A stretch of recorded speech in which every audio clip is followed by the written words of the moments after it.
sports fans are crazy because guess what? No matter if the economy's good, economy's bad, they're still going to pay the $1,000 to go to the event to go see it, regardless of the outcomes that happens to be there. It's something that Colts really do very well. Sylvania Harrod, a guerrilla marketer, entrepreneur, author, motivational speaker, and social media influencer. Sylvania is a connector who inspires others to overcome challenges and pursue their dreams. I haven't shared this with anybody yet. I'm going to give your audience the pillars that I realize that all cults have. The first one is there's a story. There has to be a story that is a compelling narrative around that brand or product. Then you're going to create an ideology. So these are values or beliefs of that person. And then you have to have shared rituals that people are doing that reinstill the values. So it could be like levels of encouragement. It could be firewalking for Tony Robbins. And here's the crazy part. The really key components is the Content Capitalist Podcast. Hey guys, welcome to another episode of the Content Capitalist Podcast. Today I've got a guest with me, and I think that when it comes to people who are consistent and doing the right thing for long enough so that it becomes very profitable, I've had the experience that a lot of people who've been in the military have this habit, have this trait, and they tend to be able to do the same thing over and over and follow one strategy. Now, I'm glad to have someone like that on the show today. His name is Sylvania. I hope I pronounced that correctly. Sylvania, welcome to the show, and thank you so much for coming here to share your story and your wisdom with us. Hey, brother. No, thank you for the invite. It truly is a privilege of mine. I enjoyed the Jeff Hunter episode, just learning a little bit about AI and generating 400K worth of revenue. So I just knew that it was an opportunity to go and share my story, and hopefully it serves your audience. Perfect. I do believe it will. I really do. Now, Sylvania, I want you to just take a minute and describe to the audience who it is you help, how do you help them, and what makes you unique? Well, that's a loaded question, so I'll try to answer it as best as possible. So who I serve, who I really serve, I look at them as more of, you'll hear me reference the mighty gorilla behind me, but I refer to them as silverbacks. So the unique thing is that to me, a silverback is an individual that knows they have a desire in their heart, but what they're looking to do is they're looking to share that with an audience. So typically it's coaches, speakers, service providers in a way. And so that silverback is an individual that's there to protect their troop. They want to make sure that they don't have to be the most aggressive person, but they're a very caring, a very compassionate person that really just loves loving on people and seeing them live their best possible lives. So yeah, that's the first thing I feel like you're describing me. Yeah, like it's like they're just so benevolent, they're so caring, like just such great individuals. So I think the funny thing that ends up happening is that as these people are going out in the world, they're servant leaders, and they just know that they've dedicated their life to service. So it makes no happenstance that I was in the service and go through there. So yeah, amazing. And what is it you do for them? So what I do is I'm a connector. So I learned a long time ago that there are certain people that have this zone of genius of whether it's delivering a certain course, it's doing Instagram marketing, it's web design, etc. But the biggest problem that they realized that they did not know how to do was anything outside of that zone of genius. They may not know how to network with people properly. They may not know exactly who the best strategic partner is for them. And so I looked at that, and what people do is they come to me and I say, all right, tell me what your dream is. Like, what's your dream scenario? If you were only doing 1 or 2 items every single day, what would it look like? And then what I'm able to do is I'm able to go through my different strategic partnership network and connect those dots. So for prime example, I had a client of mine, he used to run an agency, but over time I started asking him, like, do you actually love what you do?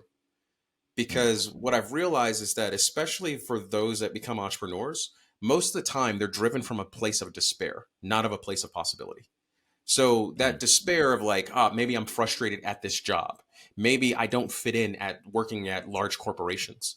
But they learned a certain skill because traditionally it's like, hey, this is the hot thing. So like 10 years ago, Facebook ads agencies and all these kind of stuff was the prevalent thing that people were focused on. Sort of like Facebook's going to grow up, people are going to grow their businesses, et cetera, et cetera.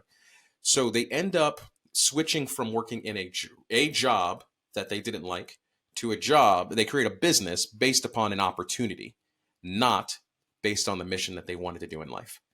So what ends up occurring is they become a prisoner of their own success eventually. And so whether they're scaling a business or they're frustrated, they're just used to this life of chaos. And what I realized for myself was that for me, I used to do that until one day I realized, you know what? Everybody has a particular zone of genius. There's a Yeah. thing that they do exceptionally well that comes easy. And most of the time, because it comes easy, they just refuse to do it. So Mm-hmm. when I realized that, hey, what's my zone of genius, which is, hey, this is the complex problem you have. This is where you want to be. How do we bridge the gap in between? And the way that I figured out doing that was connecting people with other people's superpowers and allowing them to come together, kind of like in Avengers, to be able to help enable and grow their business and get more time freedom back in their life. Okay. I mean, everything you're saying makes so much sense. And Yeah. what I want to dig into a little bit later is the execution of this. Is this like a coaching program? Is it like a membership thing? But before we jump into that, Mm-hmm. I want to describe what I went through. And I think that maybe you could give me some insight, right? So I Mm-hmm. got into entrepreneurship and business because there was, I was a seminar junkie before. I went to all the, the Tony Robbins, Oh, to yeah. everything. I spent Oh, at yeah. least $500,000 into just, because I'm all the way in Japan, right? Traveling to the US, hotels, flights, Yeah. $100,000 to $200,000 a year Mm-hmm. kind of, masterminds and groups. And it really did change my life. So when the opportunity came to do something like that in Japan, opportunistic, right? You just said that. I went and started a personal development company, and I wasn't the main speaker. I just hire people like Tony Robbins, like Les Brown, like Jordan Belfort. And in 2 years, we had the largest seminar business in Japan. At which point, I realized I hated it, burned everything to the ground, and then right now, and then transition to what I'm doing now, which is a creative agency. Like I would Yes. fill up my rooms by making video creatives, running ads, and getting 2 to 8,000 people a month in my seminars, or sorry, every other month. So I just said, hey, let's do the thing I like, which is the creative part that is actually profitable, and offer those services to others. So kind of I'm seeing some parallels between what you just said and what my kind of story was. Could you kind of give me some insight? Like, is this like, why am I switching back and forth, and where could I have done better? So you made some very valid points that I would suggest that that's typically the path. Because I myself was also with you and invested a ton of money and time in just personal developments. It was kind of funny. I was talking to my buddy yesterday about like our first firewalk experience with Tony at UPW. And just that uniqueness that happened. So what ends up occurring is, here's one of the problems I had with personal development. Personal development, when you're going ahead and you're dreaming and you're going through the process of like creating whether it's affirmations or you're creating the vision board or any of that kind of stuff, what it begins to do is take you out of where you're at that moment. So it becomes a drug where it disassociates you from your current experience, versus like neurologically, when we go ahead and we think about that experience, we get the same dopamine hit that we would get just any other time. But so what ends up occurring is that you start getting this space of like, oh my God, I can dream, I can be possible. So you get to this space of disassociation, which creates a gap between your brain realizing where it's really at. And then as you're going ahead and you're doing whatever affirmations or things going on of like driving the car, having the house, being able to be there, you're actually training your body not to be present where you are. So when you actually get the result of what you thought you wanted, the house, the car, the money, all kind of things, it doesn't sustain. You're not actually fulfilled. What you've done is you've worked on the science of achievement in a way, but you totally forgot the art of fulfillment.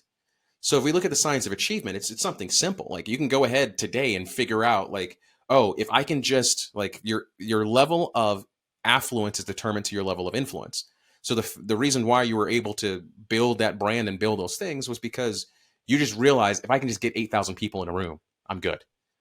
So, but the real thing you were looking for was the art of fulfillment.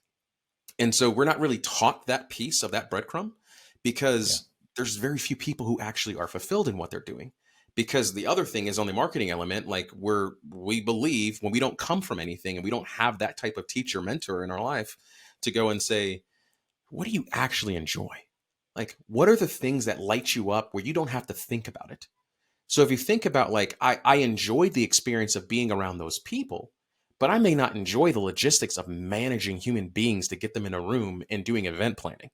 That's a whole different world. So it's like, hey, I enjoy being in a space of creatives. So now if you think about it, like, because really, if we look at most people that go to personal development, it's the smallest percentage of people in the population that don't complain about stuff, that don't think that the world is out to get them.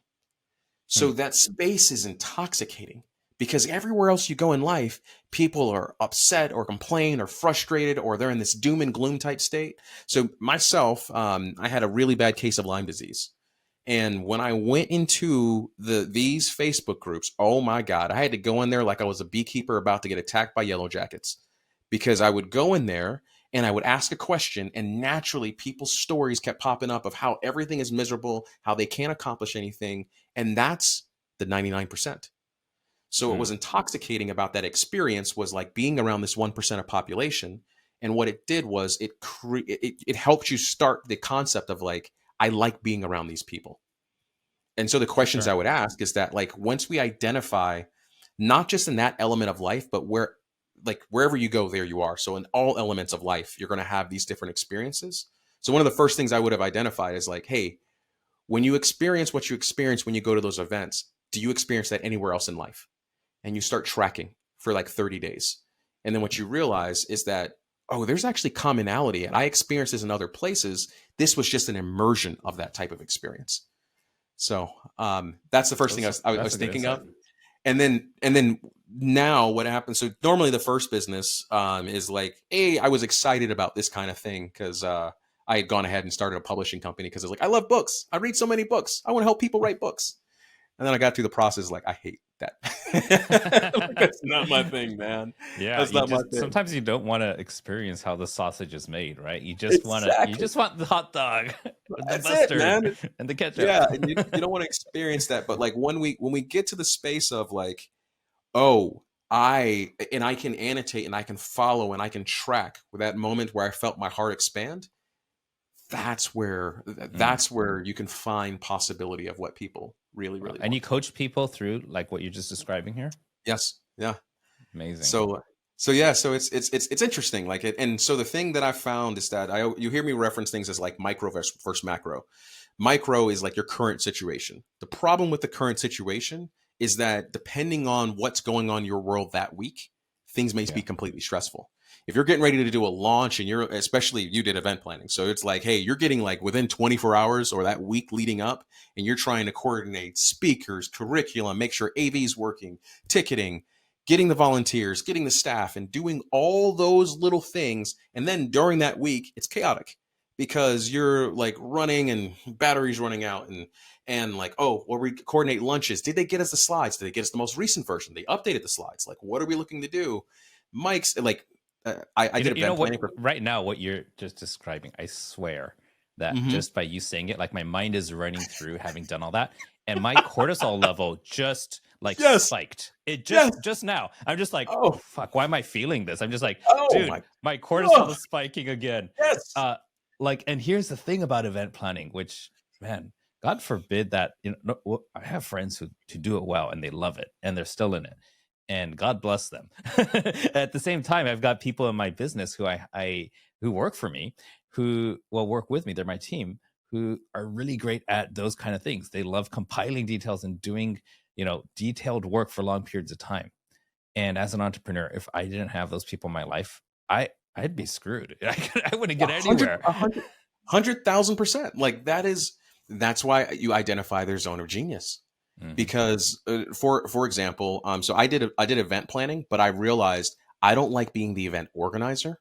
I prefer to be the producer because it's like when I was in the army, I was mental health, so I was always brought into crisis. So it was those moments like certain people are wired to, like, we call them like, same humor is EMT, psych guys, surgery guys, ER guys, like in the medical field, because they're always ambulance chasers in a way, not like the derogatory term for lawyers, but it's like, Hmm. hey, when situations happen, you need that guy that can think quickly on the go, can be able to make decisions, make calls, pull things in, and doesn't have to sit back and crunch all the numbers to get an AI output of like whether this is going to proceed or not. Like, no, you need executors. So I used to enjoy producing shows because it's like, hey, you get everybody there, you get all the equipment there. I'm supposed to run the entire story of what happens there. And because working in those other places where it's like, or like you have me run security for the facility, totally different. But like if you try to take my wife and put her in the same situation, she's not wired for that. And the best way I learned about these things was kids, like having kids, because I've realized that like every kid is so different, come from the same parents, but each one of my children are completely unique. And it was that element that you realize, like, hold up, like you coach kids, you realize certain kids have certain qualities, and it's aligning those with where they can do things professionally. Because things that come easier, it's much easier to get somebody from an 8 to a 10 than it is get a person from a 2 to like a 7. That's like pulling teeth. How many kids you got? I have 4. Beautiful, beautiful. My wife would like, she made so much fun of me after we had our first kid because I had no idea anything about children. And by the way, I've got 6 kids, but I knew nothing, right? I was like, you know, I couldn't count from 1 to 10. We had our first kid, and I did not have, I had no idea the concept of each child having a completely unique personality. And as each one came out, I thought that they were going to kind of be the same. Every single one is so different. It is nuts. And I'm just like, are we even, like, honey, like, are these ours? Like, where did these kids come from? But they're so different. And you don't know it until you just spend a lifetime with them. And it's crazy. Wow. It grows you up so fast too. Like, I think that the best personal development course is, you know, have kids. Period. You're forced to grow up. There's no like honey, you know, like I don't think we should launch this project yet. I think we got to put it off like maybe 24 months. Could you just hold it in while I get my shit together? Like there's none of that. It's a deadline. The baby's coming. You somehow you figure it out. You get your shit together. You know, you find a way to make enough money. You find a way to feed the child. You find a way to get them to school. You make it happen because it's a non-negotiable deadline, and that's amazing. It's true. And so I had a mentor once. She used to call them little witches. She was like, they're the best teachers you'll ever have in your life. And these little witches will go through and they'll have different experience of like we're in this phase where I'm teaching my kids how to ask good questions. Because if they come and they ask me a basic question, I'm going to give them a basic response. And so I like prime example, number 3 was, and for those in the audience, I refer to my son he's the only one, he's the only son, but me and my wife have 3 little girls. So I refer to them in numerical order. So number 3 is my third daughter. And so number 3 was like, can I have a piece of candy after dinner? And my wife's response was, I'm currently eating, you cannot have a piece of candy. So in her mind, that was an instant no. And so I looked at her, I said, you want to ask a better question. The question I would ask is, can I have a piece of candy after you're done eating? Based upon her response, you may get a different answer. And so she asked that question. The answer was still no. But it's a process that she can start to learn about asking better questions. And I only learned that because it's like over time, I've had to learn the hard way of like, I have to ask you a better question in order to get you to pick up your shoes. Yeah. Yeah. You got to treat it like Aladdin, you know, and Open Sesame. Let's just, you know, just keep hacking brute force until you find the password, you know, the phrase that's going to get you the answer you want. I think that's a great concept. I want to segue a bit into content creation here because that's what this is about. This is the Content Capitalist podcast. And I'm going to segue with something that is going to probably shock the audience, but it's going to be super familiar to you. You ready to hear this? You said, I love cults. Tell me about that. Oh yeah, absolutely. So I mentioned it earlier, but I was mental health in the Army. And so I've always been the guy that like I worked on psych wards. I worked with the suicidal patients to be able to be there. But the reason why I love cults is because when I look at the spectrums of building fans, on the far end of that spectrum is cults.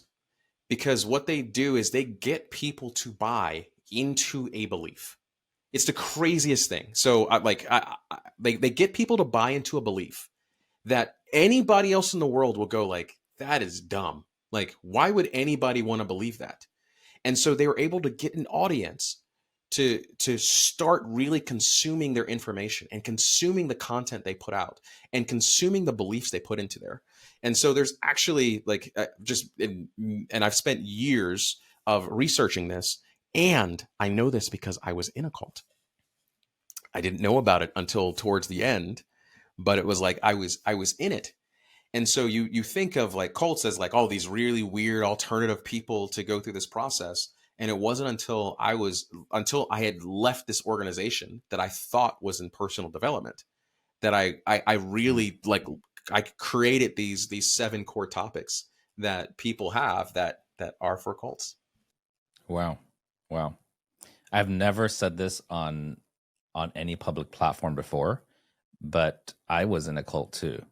When my younger years, I was actually born into one. And it wasn't until the invention of the internet that I realized, wait a sec, there's another world outside of what I'm experiencing. But that's a whole different topic that we don't have time for. But that's why that caught my eye. I was like, this guy's saying, I love cults. Let's unpack this. So tell me like a bit about how the cult is able to like control their audience, and how can, entrepreneurs use some of that in content creation and building, a cult following. Like that's, I know so many marketers use this term lightly, cult following, but every time I hear that, there's a visceral experience of like, I was a cult follower. And I don't think any brand, McDonald's, Apple, Tesla, there's no brand that has a stronger hold on their followers as an actual cult. But I think they're trying to get there. There's nothing like it. I'm gonna give your audience, I haven't shared this with anybody yet, I'm gonna give them the 7 pillars that I realize that all cults have. And so these are the 7 core pillars. The first one is there's a story.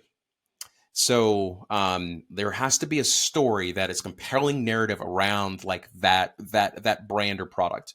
So one of the documentaries I was watching was called The Cult. Love Has Won, The Cult of the Mother God.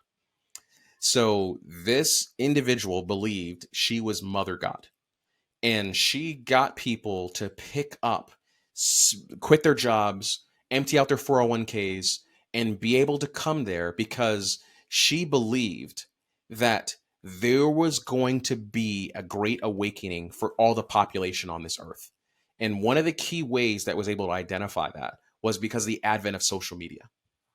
So she said, because of social media, we can reach so many more people. And if we live stream every day, we have the ability to impact and influence people all over the world, which was true because she got people in there. And so her story was there. So the first key pillar you have to have is a story. Then you're going to create an ideology. So these are values or beliefs of that person. So if you go ahead and you say, like, I believe that, for me, even personally, I believe that everybody has some type of gift that they were born with. There is something that they can do if they refine that skill that they can go create a business from, regardless of who the individual is. If you're exceptional at cooking, you can cook. If you're exceptional at making friends, you can be a networker, etc. But the ideology is they define their beliefs. So one of the things that they were talking about in this one cult was, we are enlightened. We are awakened. We are going to awaken ourselves. So the way that we do that is we live, we have compassion. We love thy neighbor as ourself. The third thing they do is they all create a symbol, logo, or avatar. So like if they have that symbol, if you look at the church, it has a cross. You look at anything, they have to have a particular symbol that when you see that, you automatically identify with what it is.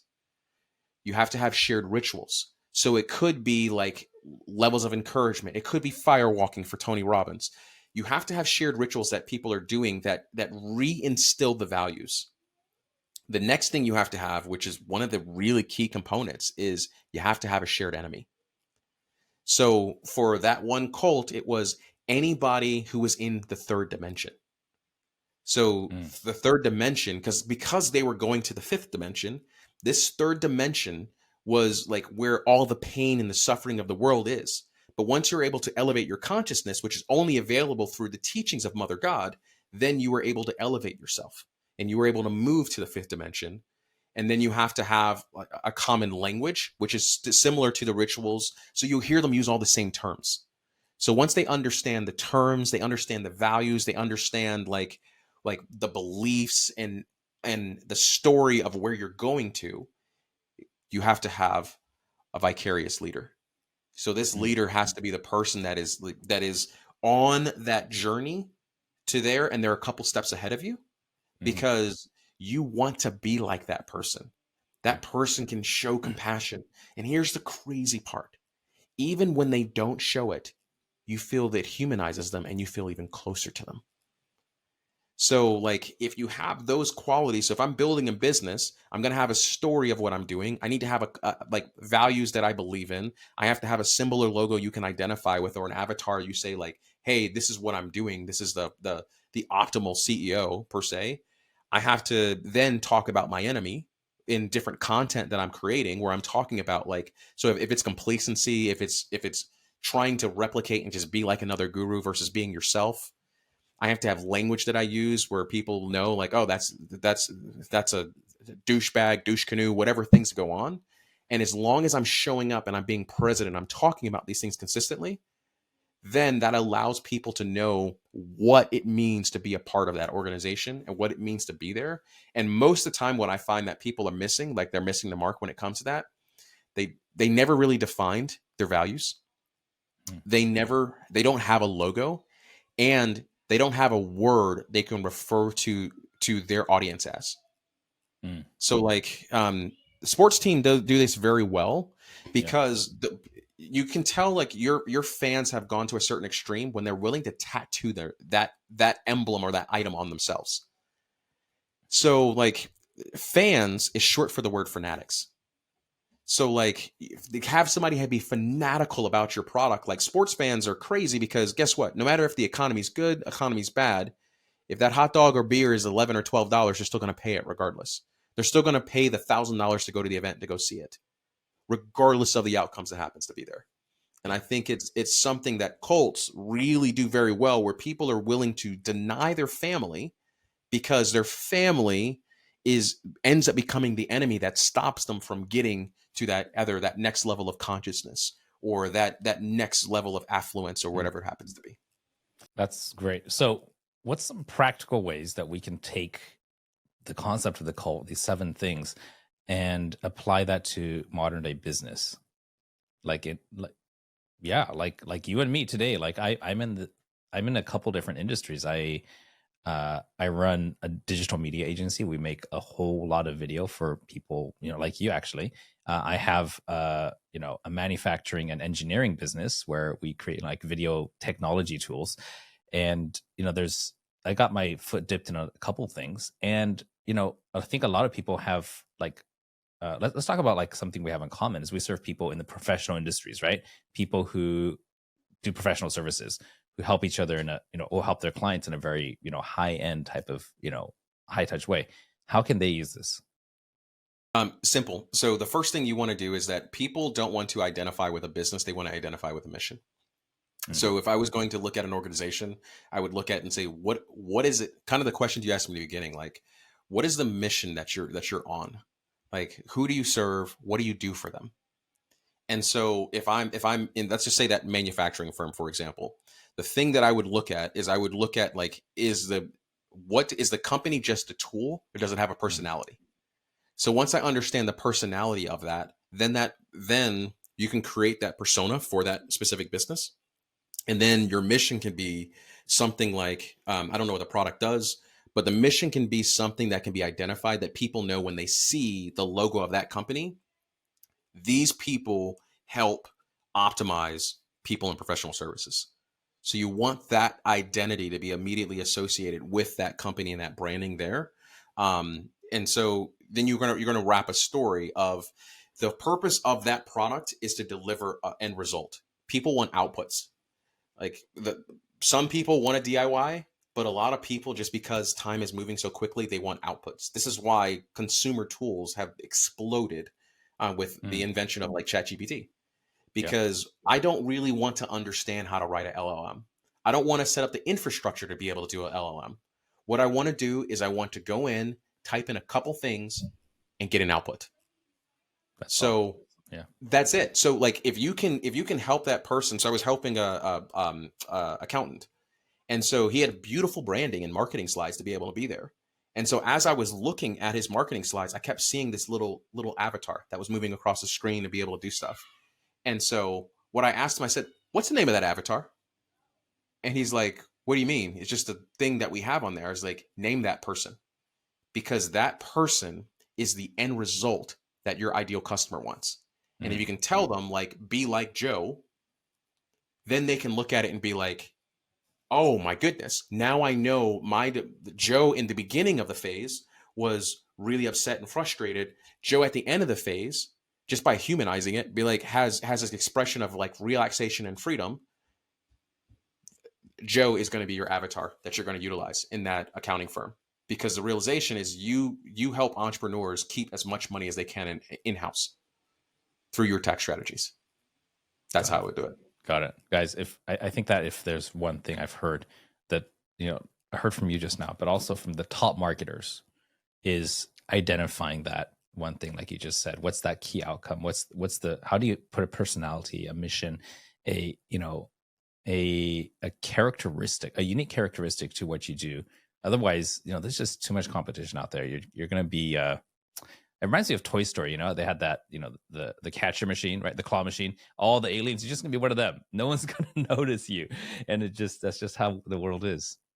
I want to pivot to one last thing here, and before we run out of time, what is Mailbox Money? Mailbox Money. So Mailbox Money, I call it the magical FU button, which stands for Freedom Unlocked. So Mailbox Money, to me, I realized, like, as you, like, even in the beginning when you were talking about, like, you were asking me a little bit like the journey of entrepreneurship and that kind of stuff. What I realize is that most of the time when we start a business, we're at a place where it's like, hey, we chase opportunities. So somebody can go like, right now, AI is an opportunity. Is it going away? No, but everybody's like, nobody really knows how to do prompt engineering. So I'm just going to spend 100 hours on YouTube and I'm going to be better than everybody else. And that's an opportunity. I can create a whole agency out of prompt engineering. But that person doesn't have a comp sci degree. They don't care about computer science. They don't care. So what they end up doing is they chase an opportunity, and one or two things will happen. They'll either, like, they won't succeed. They won't get the results they really wanted to look for, and they're getting minimal results. Or they're one of the poor, unfortunate souls that actually does succeed, but then they build this big handcuffs, because they'll start getting staff, they'll start getting other people involved, they'll start getting these contracts, and they'll have these customers that are expecting these results, and then they're stuck because they're like, oh my God, how do I get out of this? So you're taking on clients that you really don't like and you don't really want to. And I've realized that over time that what entrepreneurs really want, we may talk about financial freedom, but there's nothing more powerful than time freedom. Because I've met plenty of people who had financial freedom, but they didn't have time freedom. They couldn't just be like, nope, because they built a big prison for themselves. So one of the ways that I looked at it and said, all right, how do I actually want to, like, is there business models that are structured that create time freedom? And there are.